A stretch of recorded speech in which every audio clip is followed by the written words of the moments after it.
o adversário fez diversas vezes planos, projetos e arquitetou para parar os sonhos e os projetos de Deus para a sua vida.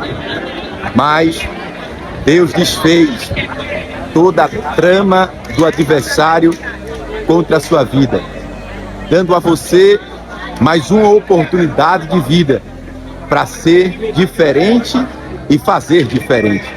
E hoje você estar aí de pé, porque Deus frustrou toda a artimanha do adversário, te fazendo prosperar, estar de pé e dar a volta por cima. Acredite, o novo de Deus te alcança hoje. E você, querido, você, querida, vai agradecer por esses dias. E tu entendeu? Tu é inteligente?